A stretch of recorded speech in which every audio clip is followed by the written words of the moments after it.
asalaamu calaykum waraxmatullaahi tacaala wabarakaatu dhammaan dhaqyaata youtube waan idin salaamay cashirkeena caawa wuxuu ku saabsan yahay sidaad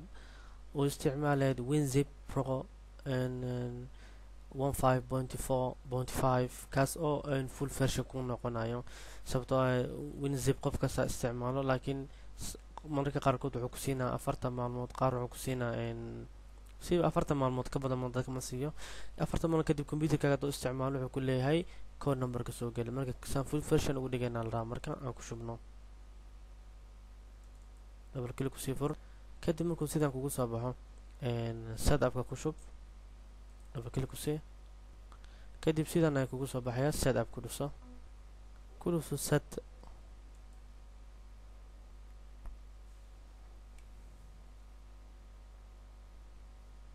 kadib hadda ku shubida ayuu wadaa uu ku shubayaa markaan setting up ku subinaya kadib maxaa sameynaysaa meeshan ayaa kusoo baxayso meeshaas ku qoran tahay install escaper security unchecker ka dhig haddii kale macnaha softwarekaas kusoo dejinaa oo antiviruska ah mana haysata kii numberkiisa marka continue iska dheh kadibna markaasaan kusoo baxdo next ka doono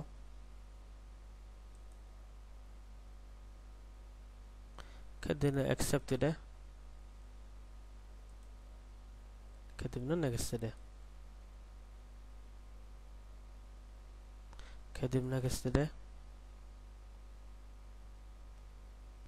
haddana next kasii doono haddana next kusii doono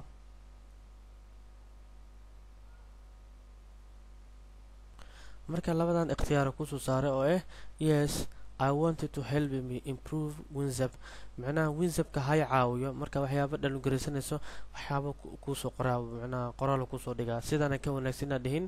no thanks just install winzip macnaha waa maansan tahay ee ku shub hadeer in naga sii dhahno marka kadibna naga sii dhahno hadda marka ku shubida ayuu wadaa marka wax yaraa ka dhiman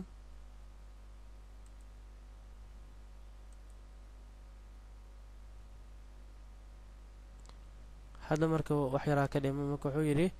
next ka dooro markaan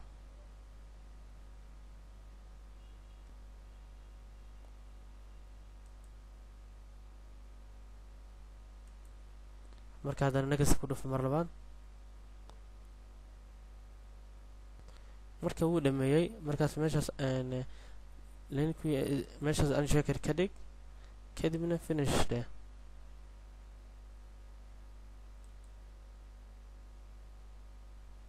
kadib markaa finish dhahdid waxaa furaysaa meeshaan desktopka ku saariyaan double click ku siiba marka sidaan ayaa kugu soo baxaysa wuxuu ku leeyahay pay now oo hadda gado marka waxaa furta meesha ku oran tahay helbiga ku dhufo kadibna waxaa dhan about ugu soo baxdo waxaa ku dhufsataa meesha ku qoran tahay helbing kadibna ku dhufo about winzip marka meesha waxaa ku qoran in uu ku register-gareysnayn shaashadaas yar kadib waxaa ku qoran waxaa ku dhufanaysaa meesha ku qoran tahay register marka maxaa sameynaynaa dib marka waxaan u tagaynaa boxka kan iska xir dibka waxaan ugu laabanaynaa boxkii hore oo zipka key numberkaasaa furinaysaa oo hadda uu isii furnaanay markaas maxaa isticmaalaysaa